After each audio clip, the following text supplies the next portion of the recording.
1 Coríntios, capítulo 11, a partir do versículo 23. Diz assim a palavra do Senhor: Porque eu recebi do Senhor este ensinamento que passei para vocês, que o Senhor Jesus, na noite em que foi traído, pegou o pão e deu graças a Deus. Depois partiu o pão e disse: Isto é o meu corpo, que é entregue em favor de vocês. Façam isto em memória de mim. Assim também, depois de cear, ele pegou o cálice e disse: Este cálice é a nova aliança feita por Deus com o seu povo. Aliança que é garantida pelo meu sangue. Cada vez que vocês beberem deste cálice, façam isso em memória de mim. De maneira que, cada vez que vocês comem deste pão e bebem deste cálice, estão anunciando a morte do Senhor, até que Ele venha. Amém. Pai, nós queremos Te louvar, bendizer o Teu nome, queremos nos alegrar, ó Deus, um pouco mais na Tua presença nessa noite, e nós estamos reunidos aqui nesse culto de ceia, Senhor, onde nós queremos trazer à nossa memória o Teu sacrifício lá na cruz do Calvário. Nós já Te agradecemos por tamanho sacrifício. Se não fosse a Tua graça e a Tua misericórdia, estaríamos perdidos, Senhor. Muito obrigado. Fale conosco nessa noite, acalme os nossos corações e que os nossos ouvidos estejam abertos e que o Senhor abra os olhos do nosso entendimento para sermos edificados com a Tua palavra. Em nome de Jesus. Amém e glória a Deus. Irmãos, nessa noite eu quero falar brevemente com a igreja a respeito desse memorial. Jesus Cristo instituiu a ceia como um memorial, para que nós lembrássemos de algo que é central, que é vital, que é importante para a fé cristã. Algo, irmãos, do qual nós não podemos esquecer, que é o sacrifício de Jesus Cristo, o seu corpo moído naquela cruz e o seu sangue derramado.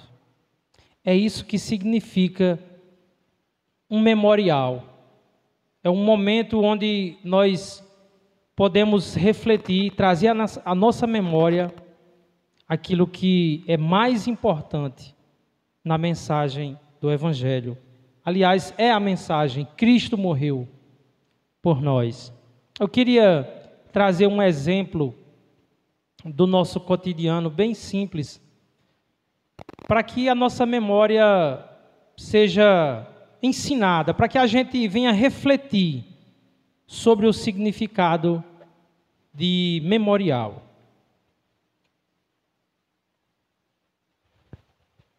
Irmãos, ontem eu estava vendo algumas reportagens sobre a tragédia do World Trade Center.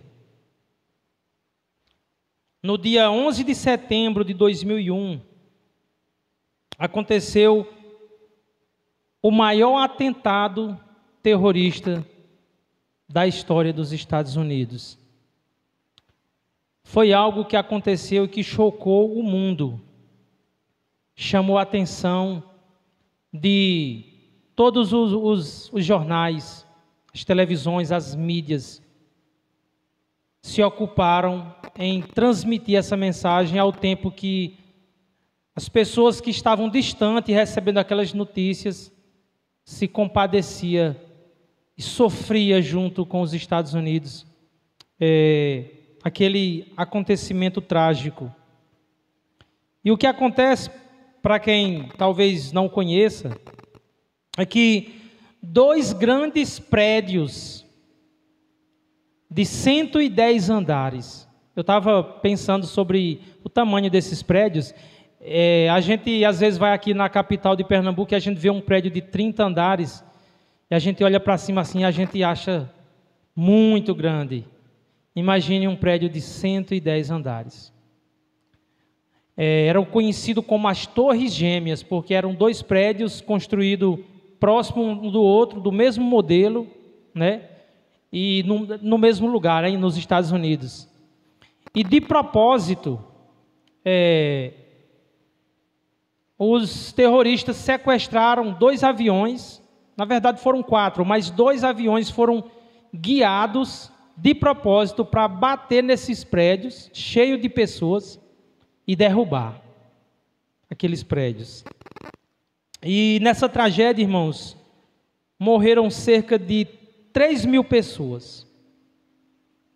3.000 pessoas tiveram suas vidas ceifadas por aquele atentado. Aquelas 2 torres gêmeas, gigantes, que eram belíssimas e que chamavam a atenção de quem passava, dos moradores daquela cidade, dos turistas, por conta da beleza daqueles prédios. Com certeza, vamos dizer que seja um marco, né, na engenharia civil, na engenharia arquitetônica. E aqueles prédios, eles estavam sempre cheios de pessoas. Pessoas que trabalhavam ali, ou visitantes. Era um prédio onde havia todo tipo de comércio. Vamos dizer que ali haviam escritórios, consultório médico, restaurante, farmácia, tinha de tudo, irmãos. Era um prédio que 24 horas circulavam muitas pessoas. Mas, naquela manhã de terça-feira, de 11 de setembro de 2001, às 8h46 da manhã, o primeiro avião atingiu uma das torres. E foi uma catástrofe, foi algo muito triste. 17 minutos depois, a segunda torre também foi atingida por outro avião. E dentro de 56 minutos, aqueles 2 prédios lindos, enormes, veio ao chão, foi derrubado. As estruturas ruíram. E aqueles prédios majestosos deram lugar a um amontoado de entulhos. Se transformou em uma montanha de concreto, ferros retorcidos, vidros, fumaça, poeira e milhares de corpos esmagados. Milhares de corpos derramaram o seu sangue. Em 11 de setembro de 2001, nos Estados Unidos. Irmãos, a tragédia foi tão marcante, destruidora, tão dolorosa. Foi um acontecimento tão grandioso em termos de crueldade. Ali, as pessoas viram a face do medo, o pavor, o terror, a agonia. Com certeza foi um evento, irmãos, que marcou a história. Marcou a vida dos cidadãos americanos. Marcou o mundo. Então, os americanos decidiram fazer um memorial ao 11 de setembro. Eles construíram um museu no mesmo lugar onde tinha aqueles 2 prédios. E a intenção disso, como o próprio nome diz, um memorial, é para que aqueles cidadãos americanos e o mundo nunca esqueça daquele acontecimento. Que eles sempre guardem na memória. O museu, irmãos, é enorme. Eu estava dando uma olhada nas reportagens. E lá dentro do museu está exposto partes do prédio que foram aproveitadas dos destroços. As pessoas podem ver dentro daquele museu uma parte da escada por onde algumas pessoas, agonizando e com muito medo, conseguiram escapar. Ali dentro daquele museu tem também um carro de bombeiros e uma ambulância parcialmente destruídos, que foram utilizados nos resgates das pessoas.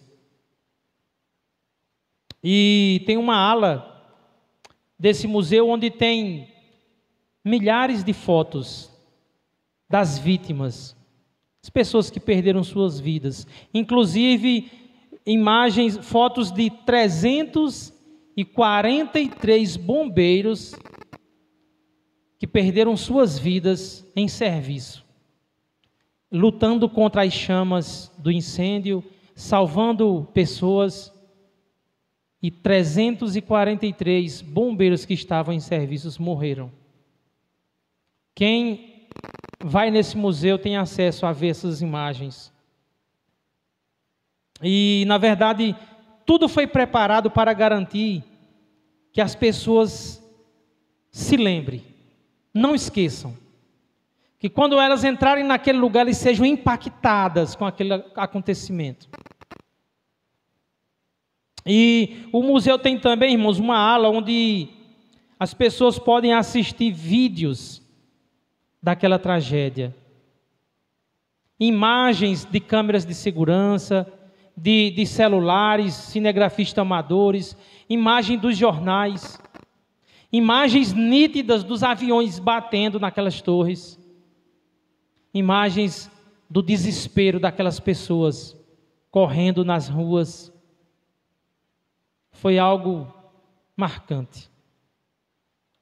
É possível também as pessoas, lá tem uma parte onde as pessoas podem ouvir áudios, gravações, desde o momento em que o primeiro avião foi sequestrado, onde uma aeromoça ligou para a polícia pedindo ajuda e fazendo informação do que estava acontecendo, até o momento em que os aviões batem. São gravações, assim, são um áudio muito forte. Pessoas desesperadas, pessoas pedindo socorro. Eu ouvi um áudio de um homem que já havia ligado, ele não estava sabendo o que estava acontecendo, ele só via fumaça dentro do prédio, ele já havia ligado 10 vezes e ele ouvia do outro lado da linha alguém que dizia: fique no seu lugar, se mantenha em paz, aí tranquilo, tente ter calma, que o socorro está chegando. E ele dizia: 10 pessoas já me falaram isso. E a fumaça está tanta aqui dentro do prédio que eu não estou conseguindo mais nem respirar. Então, com certeza, irmãos, não tem como alguém entrar naquele museu e visualizar tudo aquilo, ter contato com aquela realidade e não vivenciar o sofrimento que eles passaram. Não tem como alguém entrar naquele museu, irmãos, e não ser impactado e sair lá dizendo que é apenas mais um ponto turístico, é apenas mais um prédio, porque tudo foi preparado para que as pessoas tenham conhecimento e se lembrem e guardem na sua memória. Aquilo é um memorial. É isso que significa. Essa é a ideia de um memorial. É trazer à memória algo importante, algo que é marcante e que as pessoas nunca devem esquecer. O propósito de um memorial é preservar em nossa memória aquilo que é importante para que também outras gerações tenham acesso àquela informação e não se esqueçam. É isso que significa um memorial. Mas qual é a relação dos textos que nós lemos com a tragédia do 11 de setembro? É que os textos que nós lemos enfatizam um memorial. Diz que nós devemos fazer para se lembrar. Jesus Cristo diz assim: façam isso em memória de mim. Não se esqueçam.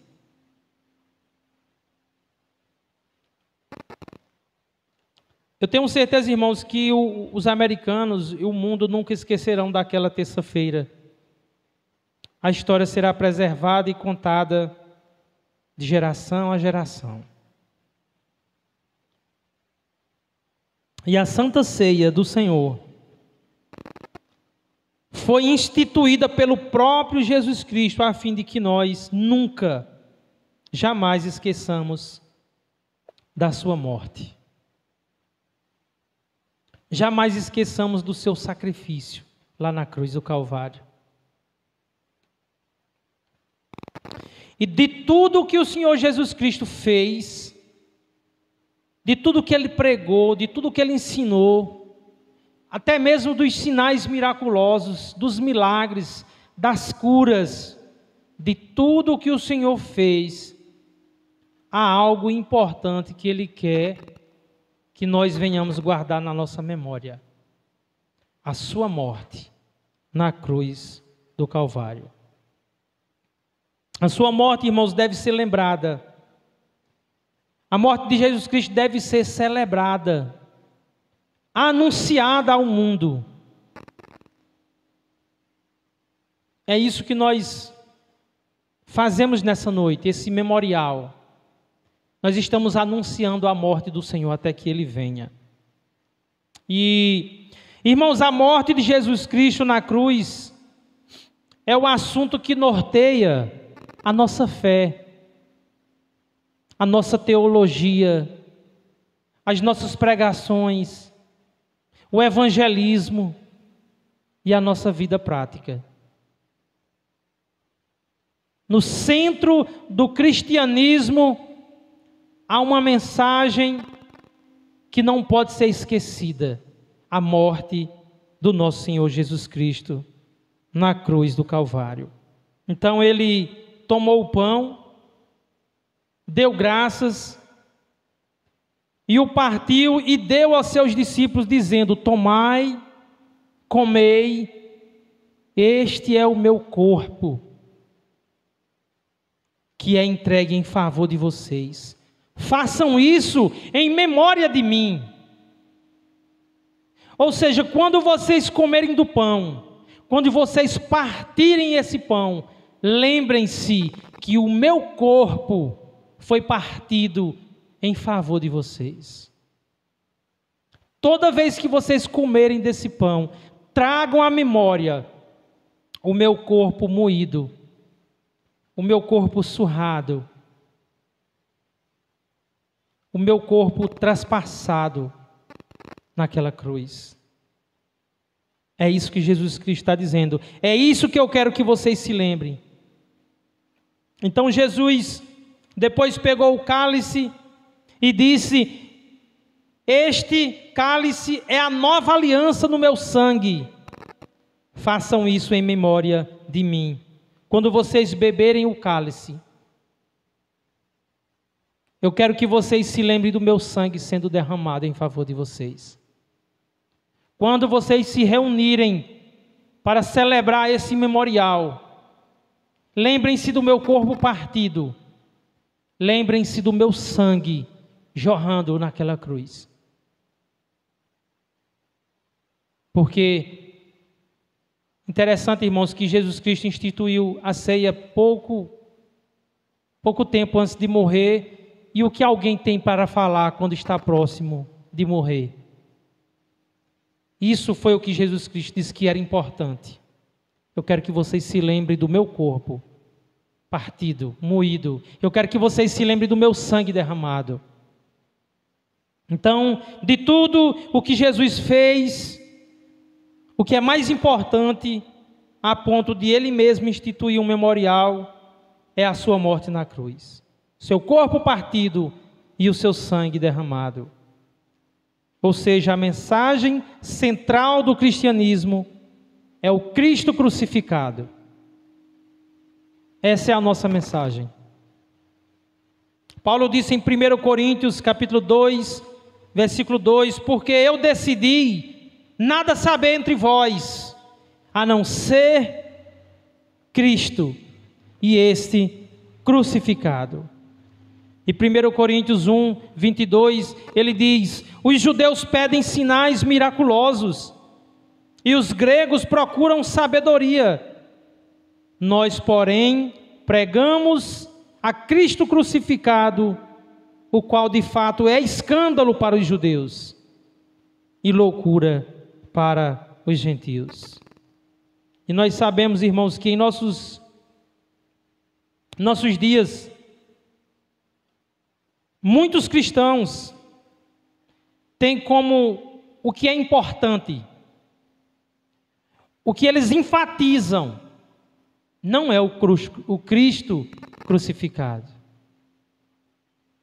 Em nossos dias, muitos cristãos agem como os judeus da época de Paulo. Eles enfatizavam sinais, curas, milagres. Há inúmeras igrejas que aquilo que rege o seu culto são curas, são cultos de libertações, como eles falam, culto de libertação, milagres. Eles precisam enxergar experiências miraculosas para manterem a sua fé acesa, para manterem sua fé em dia. Irmãos, os judeus criam que precisavam ver sinais miraculosos para crer em Deus, para se manter firme. Então, para os judeus, o importante eram os milagres. Isso deveria manter a fé deles. Era o que eles diziam. Mas a fé, irmãos, não pede sinais. A fé não busca essas coisas para que se mantenham fortalecidos, se mantenham firmes na palavra. Porque quem pede sinais é a dúvida. A fé não pede sinais. E Moisés, a gente vai ver, irmãos, que os judeus antigos, na época de Moisés, eu me lembro muito bem aquela cena onde Moisés sobe o monte para falar com Deus. E quando Moisés volta aqueles judeus que viviam de sinais, que tinham visto muitos sinais, que viu o mar se abrir, que viu o maná cair do céu, eles estavam adorando um bezerro de ouro. E os judeus do tempo de Jesus, ao ver os sinais, ficavam com inveja, ficavam com ódio de Jesus. Eles viam Jesus como um concorrente. Então não é verdade que os sinais são suficientes para termos uma fé firme na palavra de Deus. Pelo contrário, Jesus nunca disse, irmãos, que nós deveríamos focar nos milagres que Ele faz. Jesus nunca instituiu um memorial para que nós nos lembrássemos de quantas curas e milagres Ele fez. Jesus, por muitas vezes até escondeu os milagres que havia feito. Em Marcos, por exemplo, Marcos 8, 22 e 26, Jesus chega na aldeia de Betsaida, e o povo daquela aldeia leva a Jesus Cristo um cego, para que Jesus curasse. E o que me chama a atenção é que Jesus não curou aquele homem ali dentro da aldeia. A palavra de Deus diz que Ele levou o cego para fora, curou aquele cego e fez uma advertência severa: não conte para ninguém. Vai para a tua casa. Não divulgue esse milagre. Ou seja, Jesus não se promoveu divulgando a cura daquele cego. Pelo contrário, Ele ocultou. Ele instruiu o cego a não contar nada para ninguém. Em Marcos 1, 40 a 45, ele cura um leproso e faz uma advertência severa. Adivinhe qual advertência, irmãos? Ele disse: não conte para ninguém. Eu faço milagres, eu curo pessoas, mas o milagre não é a minha mensagem. As curas que eu faço não é a mensagem de Jesus. Jesus diz: as curas que eu faço não é a minha mensagem. Os sinais miraculosos não é o mais importante. Em Mateus 9, do 27 ao 31, Jesus cura 2 cegos e faz uma advertência severa. Ele diz: não digam isso a ninguém. Ou seja, o centro do Evangelho não são os milagres. Ninguém deve ir a Jesus achando que o centro da sua mensagem são as curas, os milagres. O centro do Evangelho, irmãos, é a morte de Jesus Cristo crucificado. E há um grande problema em enfatizar as curas e milagres, que sim, o Senhor realiza curas e milagres. Até hoje, Ele faz milagres. Mas há um risco grande, além de não ser o centro do Evangelho, os milagres. Aquelas pessoas que depositam sua confiança que Deus vai fazer um milagre, quando Deus não faz, elas se escandalizam. Elas acham que Deus não está mais ali, que Deus não está com elas.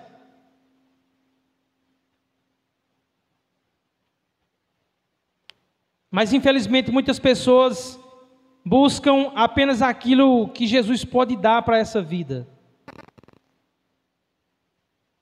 Havia uma multidão seguindo Jesus por conta da multiplicação dos pães e dos peixes.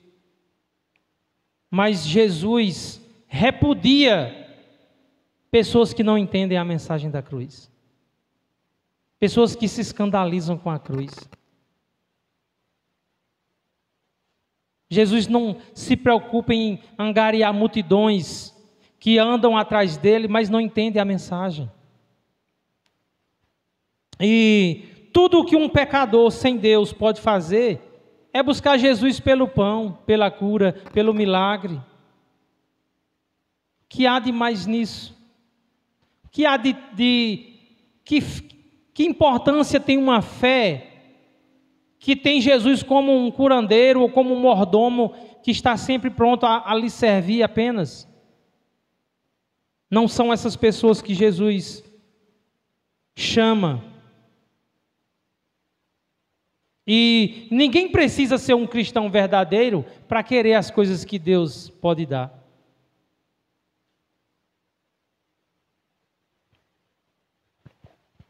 Faça, irmãos, um evangelismo distribuindo sopa.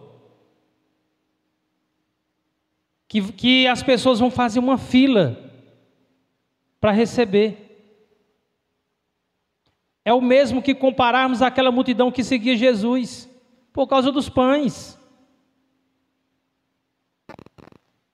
Faça uma campanha da vitória com envelopes para as pessoas colocarem dinheiro, com a promessa de que elas vão receber 10 vezes mais, que a igreja vai ficar lotada.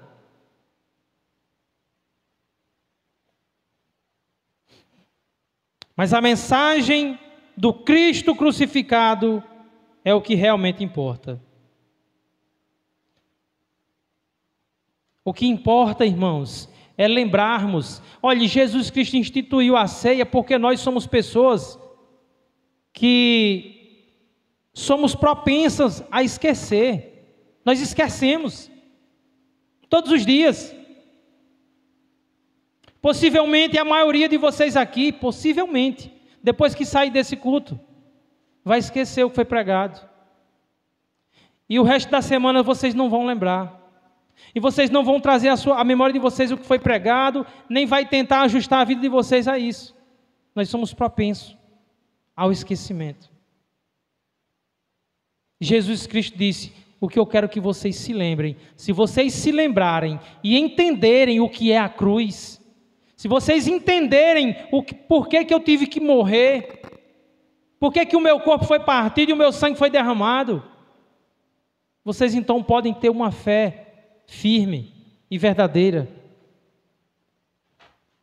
Jesus Cristo sempre enfatizou o seu sacrifício. Veja, Mateus capítulo 16, 21 e 23, ele diz, a palavra de Deus diz: desde aquele momento Jesus começou a explicar aos seus discípulos que era necessário que ele fosse para Jerusalém e sofresse muitas coisas nas mãos dos líderes religiosos, dos chefes, dos sacerdotes e dos mestres da lei, e fosse morto e ressuscitasse no terceiro dia.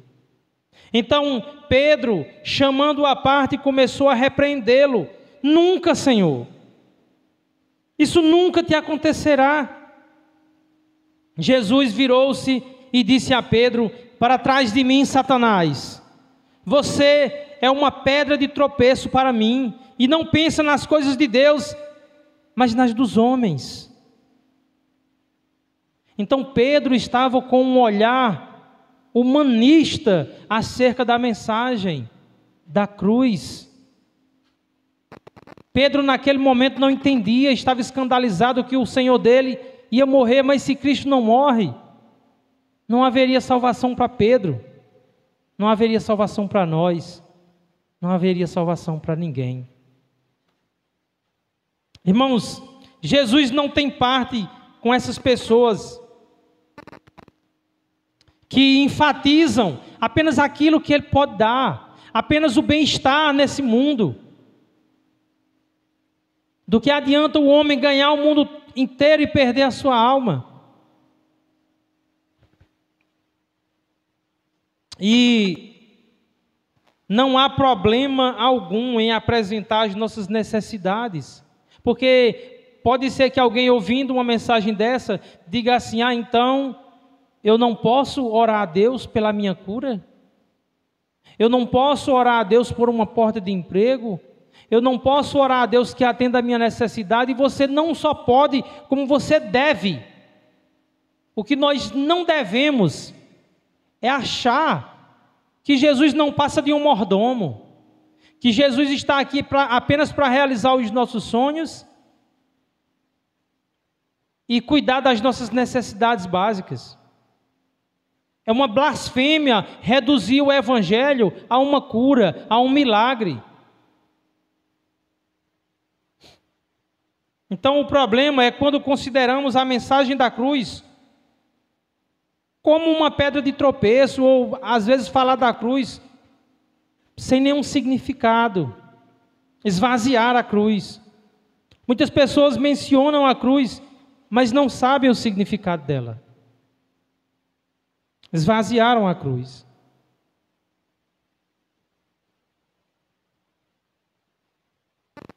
Mas o Cristo crucificado, irmãos, não é um assunto secundário, é um assunto primário. É a nossa pregação, é o Cristo crucificado. A nossa fé está alicerçada no Cristo crucificado. A nossa esperança repousa em que Cristo deu o seu corpo para ser moído e o seu sangue para ser derramado. O centro da nossa pregação, da nossa vida, da nossa esperança, a nossa confiança está no Cristo crucificado. E Paulo, quando fala que decidiu nada saber a não ser o Cristo crucificado, ele denuncia os judeus. Aquelas pessoas que buscavam ver apenas sinais, prodígios, curas.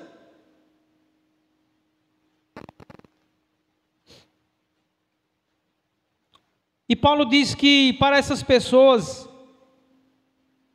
o Cristo crucificado é apenas escândalo.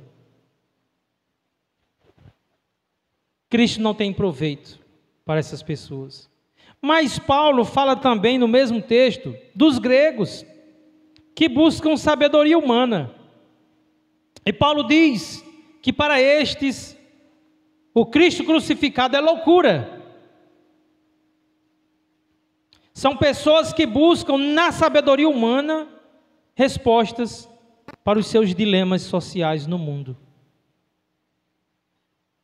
São pessoas que confiam ou buscam ter suas mentes esclarecidas pela razão e pela lógica.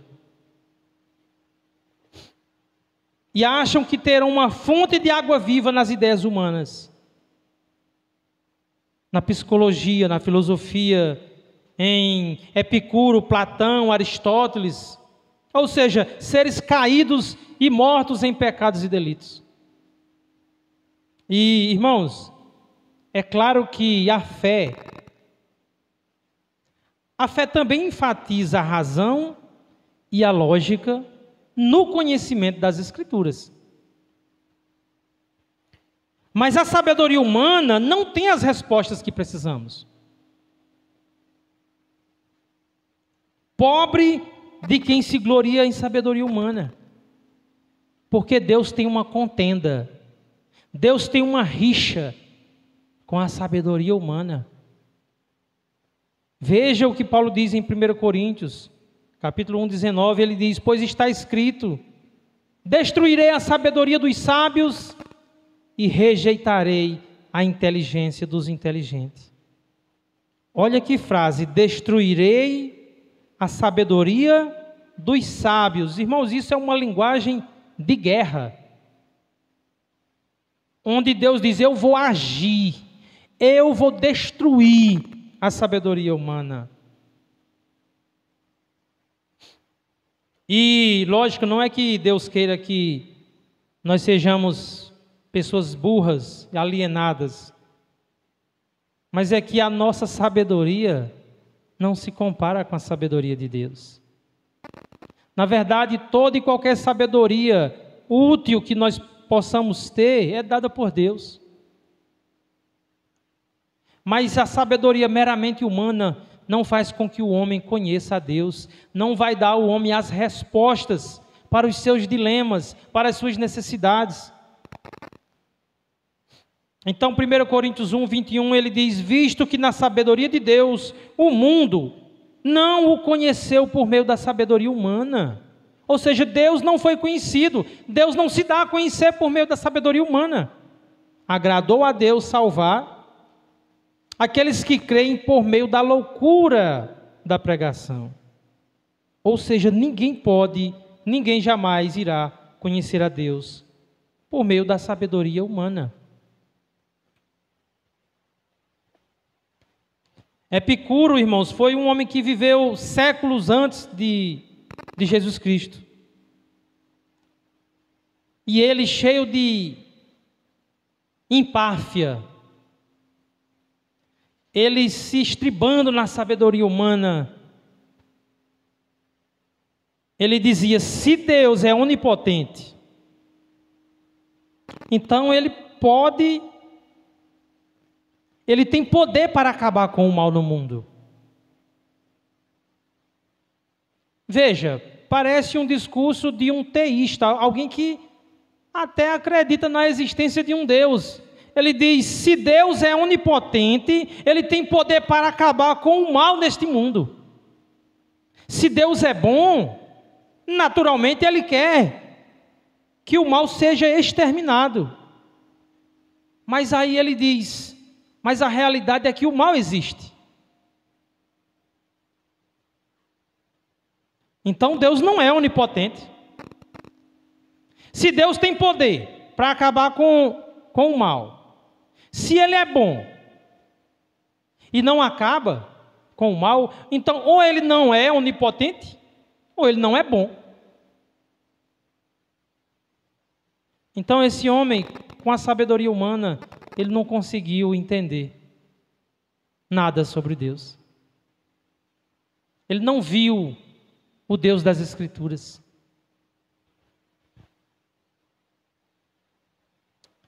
Amados irmãos, mas o que Epicuro não entendia é que o mal estava dentro dele, estava lá dentro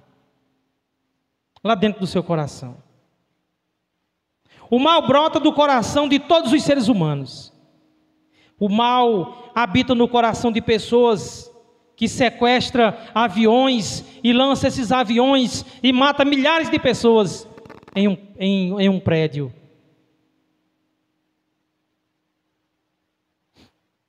Assim como o mal está no coração de milhares de pessoas que morrem dentro de um prédio, atingido por um avião.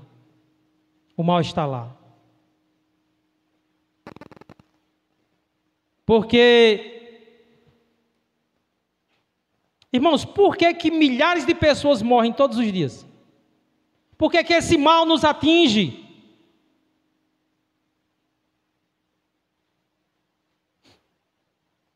Seja por atentados, por enfermidade, por acidente, por homicídio. Por que milhares de pessoas morrem? Porque o salário do pecado é a morte.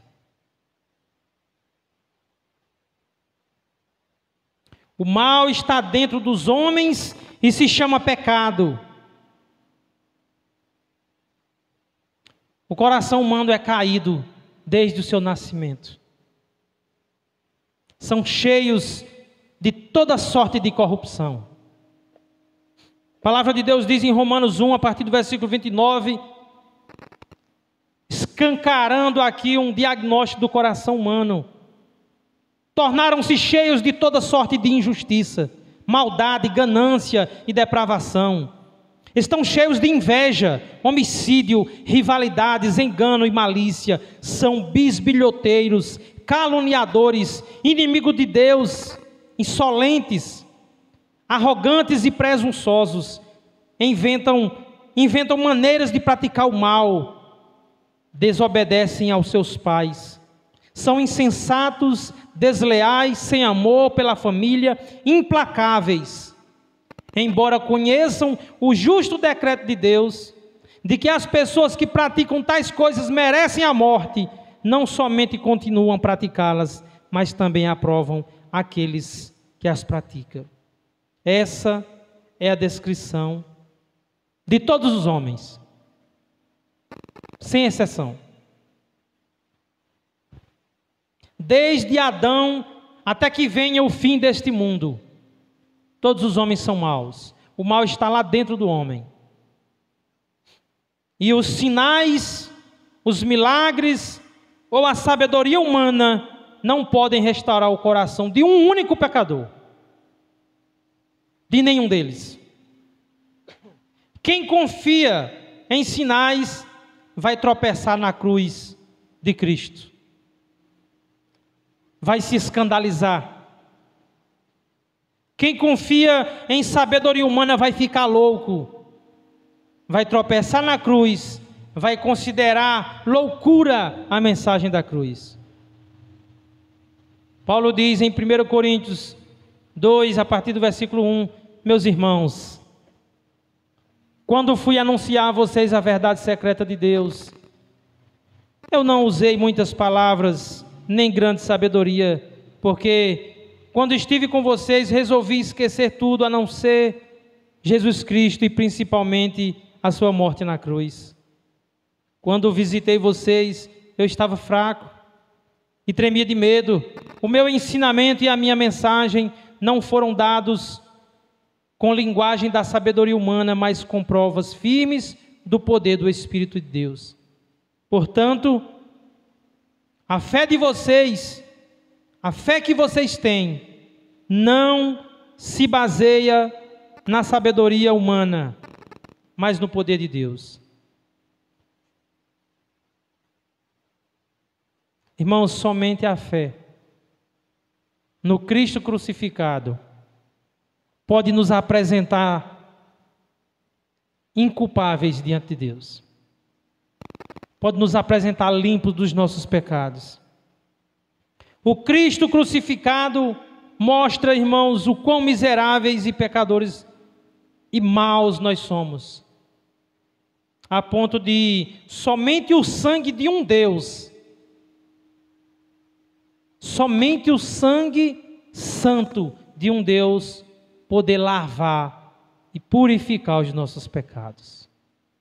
É isso o que a cruz denuncia. O Cristo crucificado mostra que nós somos maus. O Cristo crucificado denuncia os nossos pecados. O Cristo crucificado denuncia: foi preciso um Deus morrer para que vocês tivessem acesso a Deus, para que vocês tivessem paz com Deus. Então, não me venham falar que Jesus morreu para me dar uma boa vida nessa terra. Então não me venha dizer que Ele morreu para que eu tivesse uma cura ou riquezas nesse mundo. Isso é uma blasfêmia. Pessoas assim se escandalizam com o Cristo. Não venha me dizer que a filosofia pode me fazer enxergar os meus pecados e me conduzir ao arrependimento e à fé em Cristo. Tudo o que a sabedoria humana faz é tornar o homem soberbo e cego para os seus pecados. A psicologia transforma o pecado em síndrome. Não há pecado no homem. O que há é doença, é síndrome. A psicologia nunca vai dizer: se arrependa do seu pecado. Isso que você está praticando é errado. Mas ela vai dizer: siga o seu coração. Se a Bíblia diz que teus sentimentos são pecaminosos, esqueça a Bíblia. Falar de pecado vai trazer culpa para você. Mas a psicologia trabalha para tirar a culpa. Nós não queremos que você sinta culpa. Mas, irmãos, a culpa confessada, a culpa depositada aos pés da cruz, um arrependimento genuíno produzido pelo Espírito Santo, traz restauração para um pecador e paz com Deus. Então, o memorial instituído por Jesus tem em vista guardar na memória o seu sacrifício.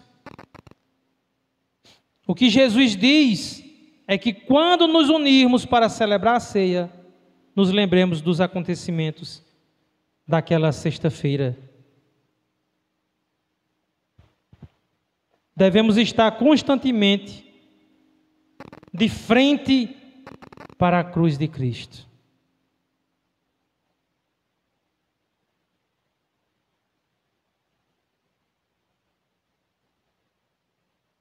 Então eu convido você a imaginar-se diante da cruz de Cristo. É lá que o Senhor nos quer, todos os dias. Imagine-se agora em frente da cruz de Cristo. Você consegue imaginar? Você consegue ver os pregos atravessando suas mãos e os seus pés? Irmão, você consegue ver a coroa de espinho cravada em sua cabeça? Veja um homem com cortes tão profundos a ponto de mostrar o branco dos seus ossos. Veja o seu rosto desfigurado, com hematomas e com inchaços dos socos que deram no rosto do Senhor. Isaías 52:14 diz: muitos ficaram horrorizados quando o viram, pois ele estava tão desfigurado que nem parecia um ser humano. E nós sabemos que ele não foi só desfigurado, ele foi abandonado pelo Pai. Todo o sofrimento que ele passou estava pagando a pena que o nosso pecado merece, que nós merecemos pelo nosso pecado.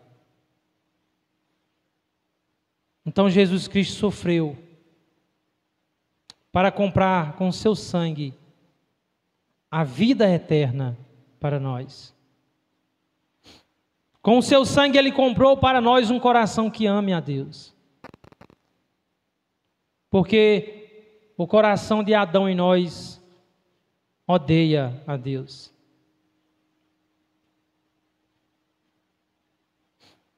Ele comprou para nós um coração, irmãos, que vai enxergar Deus não apenas como um mordomo, não apenas alguém que vai nos servir nessa vida. Irmãos, o coração de Adão em nós vê a cruz como um escândalo, como loucura, como pedra de tropeço. Mas um coração comprado pelo sangue de Cristo vê a cruz como salvação, vida eterna, paz com Deus, esperança viva. Ao mesmo tempo, irmãos, que aquele corpo partido e aquele sangue derramado denuncia a nossa maldade, ela oferece para aqueles que se arrependem salvação e paz com Deus. É por isso que a nossa mensagem é o Cristo crucificado. Pois a mensagem da cruz, irmãos, é loucura para os que estão se perdendo, mas para nós que estamos sendo salvos, é o poder de Deus. Nós louvamos a Deus por isso.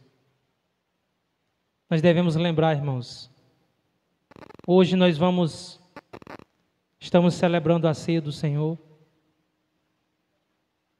e eu vou fazer uma oração e já vou chamar a irmã Luciana para fazer um louvor. E nessa noite, nós devemos nos lembrar do corpo do nosso Senhor Jesus Cristo, moído naquela cruz, e do seu sangue derramado. Devemos nos entristecer pelo nosso pecado e ao mesmo tempo nos alegrar, porque a morte não pôde deter o nosso Senhor. Ele ressuscitou. E quando Jesus Cristo ressuscita, Ele também passa uma mensagem para nós. Deus aceitou o seu sacrifício. Agora foi quebrado a inimizade entre Deus e nós, por meio do sangue e por meio do corpo partido. Amém? Glória a Deus.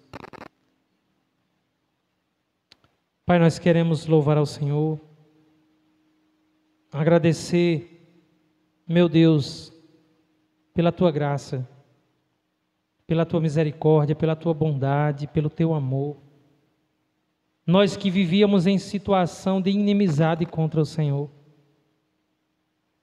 E, apesar disso, lá na eternidade, o Senhor traçou um plano e o Senhor escolheu os Teus eleitos para que por meio do sangue do Teu Filho, do corpo moído, nós fôssemos adotados como filhos para o louvor da Tua graça, para que o Teu nome fosse honrado, bendito e a Tua graça fosse exaltada. E nós Te agradecemos por isso. E eu quero, nessa noite, interceder diante de Ti, Pai, pela minha vida, pela vida dessa igreja, pela vida de cada um dos que aqui congregam. Que o Senhor, por Tua graça, nos fortaleça e nos faça sempre lembrar, meu Deus, da morte do Teu Filho, pagando um alto preço de sangue, para fazer as pazes entre nós e o Deus Altíssimo, que é o Senhor. Obrigado por Tua bondade. Obrigado por tudo, Senhor. Em nome de Jesus.